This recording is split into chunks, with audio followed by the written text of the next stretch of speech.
To suppose that the eye, with all its inimitable contrivances for adjusting the focus to different distances, for admitting different amounts of light, and for the correction of spherical and chromatic aberration, could have been formed by natural selection seems, I freely confess, absurd in the highest degree. Charles Darwin. Darwin could have saved himself and the world from a lot of mistakes if he had stopped there. But he didn't. Trusting in his own determination to believe in his own reasoning, he accepted the absurd and asserted it had to have happened. Many scientists agree with Darwin despite the overwhelming evidence that it is absurd. Darwin's understanding of the complexity of the eye in his day is nothing compared to our understanding today, which makes modern scientists' faith in evolution even more absurd. Perhaps Darwin was blinded to reality by his determination not to see the unseeable, eternal spirit, especially the eternal spirit, God. Despite the ability to see and know God exists, Acts 13 verses 15 through 17, and chapter 17 verses 24 through 29, and Romans 1:20.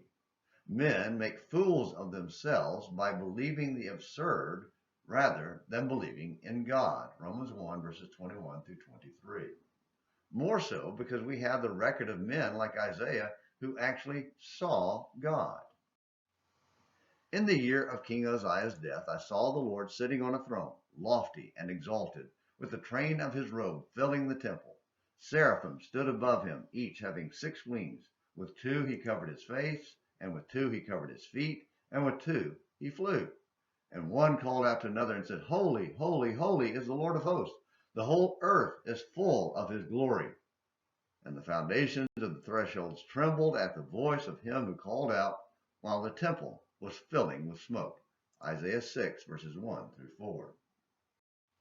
An incredible vision that was real but not physical. In other words, Isaiah saw God through the spiritual eye of faith rather than the material ones on his face.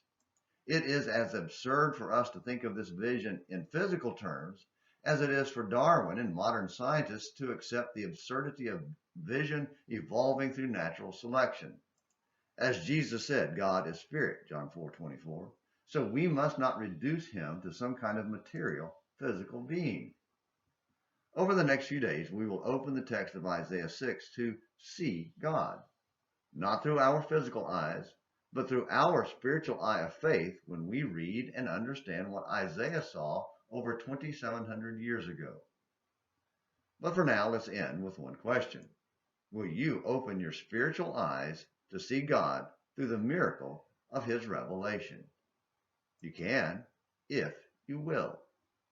Thank you for watching Morning Minutes in the Bible and An American Missionary. Until next time, this is James McClenny hoping you have a great day.